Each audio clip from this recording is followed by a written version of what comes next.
All right, guys, welcome back. This is Dave with Alum House Sound, and today we're going to be talking about refining your in-house mix now that you've got your stream all set up.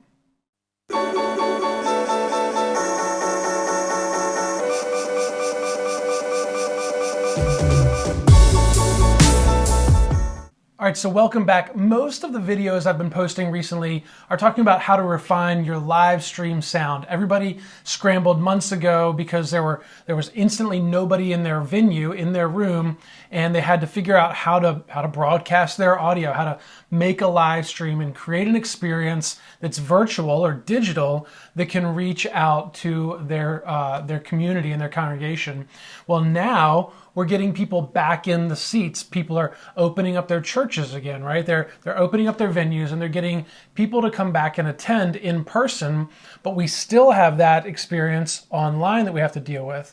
So a lot of us have refined our EQing, our compression. We spent a lot of time doing recording and then virtual sound checks or whatever the case may be, where we're getting audio back into our console, sitting with headphones on and building things, practice streams, all of those things. We've been doing that so far.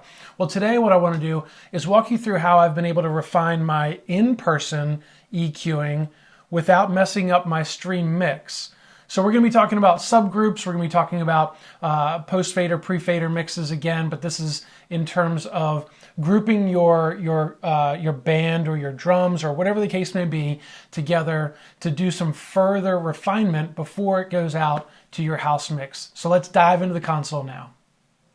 All right, so here we are at the console. Last time we started out with a blank scene when we were doing our in-ear monitor setup, and I wanted to expand this to the next steps here. So I've colored my drums yellow, and I'm going to use those in this example. So all of these channels 1 through 6 are my drum mics, and we're going to be using that for making this next step. And what I'm going to do is on the right hand side here, I'm on the second layer. So we've got DCAs, which maybe you have set for various different things, but what I have here, monitors 1 through 6 are my in-ear monitors for my stage. So typically I believe it's drums, bass, lead vocal, second vocal, keys, and electric guitar. But whatever the case is, I've got 6 in-ear monitors set up that are all individual. They are mono mixes. And just like we saw in the last video, you could select one, hit sends on fader, and then build your mix that would go into that monitor. Now on the next layer down, I have my 4 effects sends, but I have 4 extra mixes here, or mix buses that I could use for these purposes here. So let's say that I've got 2 of these as my stream, like I actually do in my room. So let's change this real quick. We're going to set that one to red. I guess I should link them. There we go. So now we have these for my stream. So I've actually got 2 left. So now what we're going to try and do is pick and choose what the best way to use these to make our stream sound really good and our room sound really good and refined.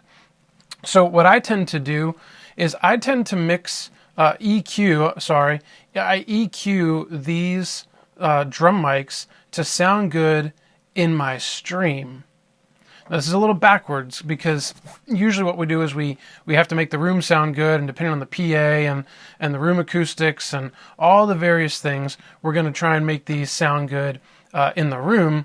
But for me, what I do is I make it sound good in the stream, because these are going to go direct into my stream by way of the sends on fader. So if I do this and I send these into my stream, let's say that this is what I need in my stream, then they're going directly to my stream. Okay?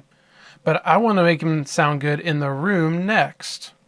So what I'm going to do is, our room is a stereo room, and I have 4 monitor mixes to work with right now.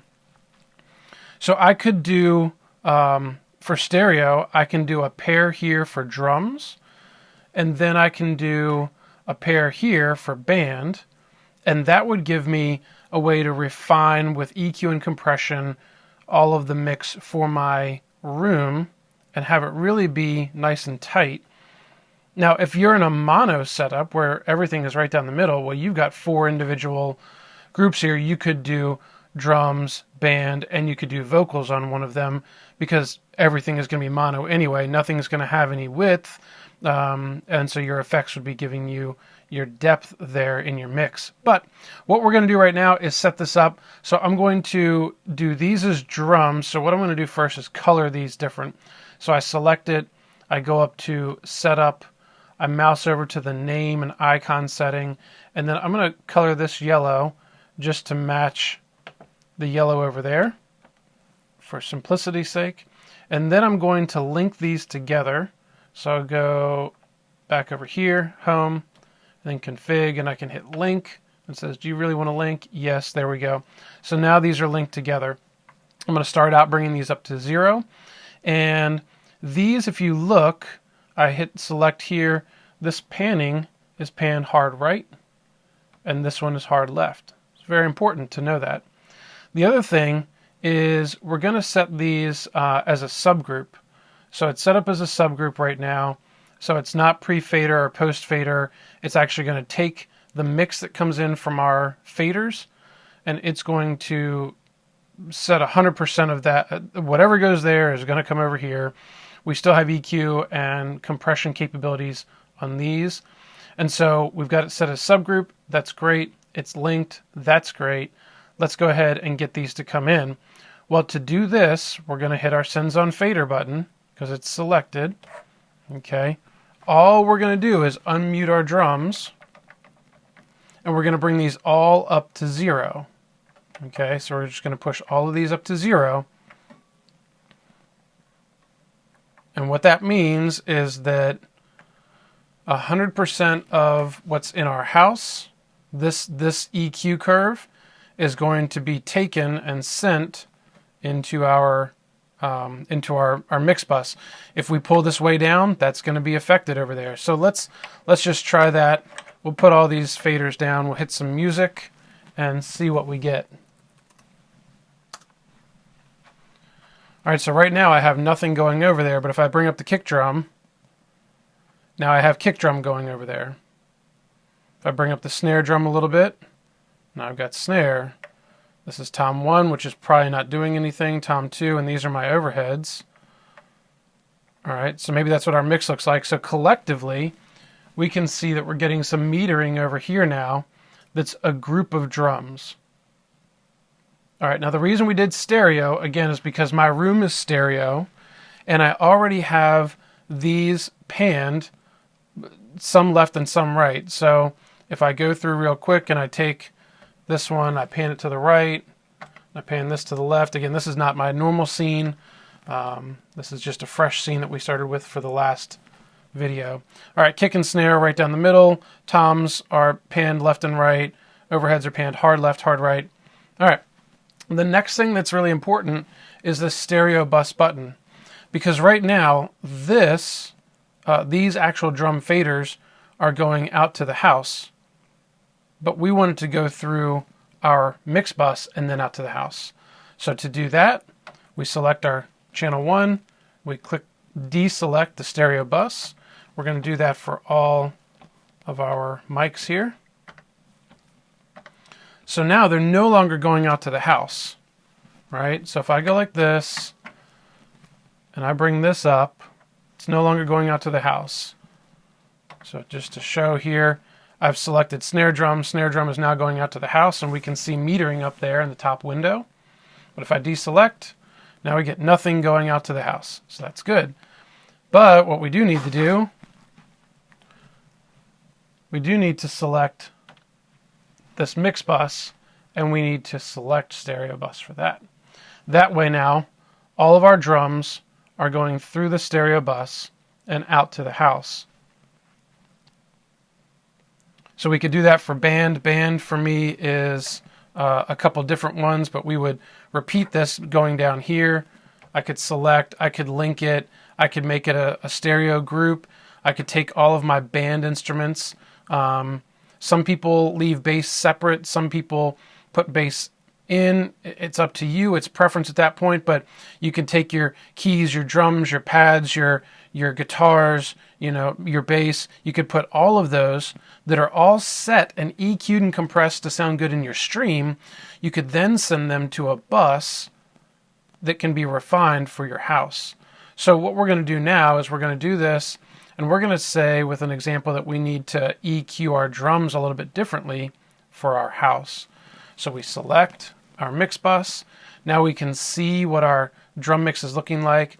Luckily, because of this nice new RTA, we can even see that we've got a build up around 200 hertz. So I can turn on my EQ, and then I can go in here and I can refine what I'm looking at. So typically this 400 hertz range, if I widen out the Q, I can bring that down some.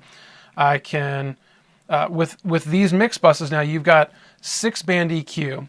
Usually you have a low cut and then a 4-band, but this actually gives you 6-band, which means that you have high.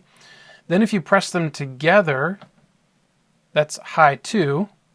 All right, so if you look over there, that's high 2. Then we have high mids. Then we have low mids, which I've already removed. Then we're going to get to this one, which I can come over here and find this crazy frequency. I can really pinpoint it, and then I can drop it down, and I can try and even my RTA out. Right? And then if we wanted to cut out some low stuff, we can hit number 1. We can drop this down and have a low shelf if we needed to for our room. So you've got some options here. The compressor also works. So we can look at the compressor. We can turn it on. Let's say it's 3-to-1 ratio. Let's say we want to get a little bit of punch out of the drums, but then control the rest. So maybe we go up to about 40 milliseconds. We'll take the hold all the way down, and our release time maybe at 100. And then we can actually start to compress this some, and we'll see it compress. So it's mostly going to be the drums, kick and the snare that are going to get compressed. But so this is a way that you can quickly take your stream mix and make it sound great, and then take all of these and group them together. Drums, again, maybe we go down to the second layer and we do our band there, because our vocals, the reason I'm doing this way, my vocals are already going to be refined because I'm running them through this compressor here, and then I'm running them through an effects compressor, the dual Ultimo compressor. And so the vocals are already nice and refined. They're going to sound good both in the house and the stream. But what I want to do is make sure that I can refine and control the band and the drums, because that's really the next thing that's going to have a huge impact in my room. All right, so I hope that's been helpful for you. I hope that you have found some value in this, and that you can now go and work to refine your in-person experience, since we've been spending the past couple months on our live stream experience. Listen, if you found something useful in this video, go ahead and give it a thumbs up for me. That does help the old YouTube voodoo work that gets this video out to other people that need to see it, just like you. If you haven't subscribed, go ahead and hit the subscribe button. I'm looking to put out content every week that's helpful for you, and I splice in some vlogs of all the other things I'm involved in my daily life. But thanks for checking this video out. We'll catch you guys in the next one. Peace.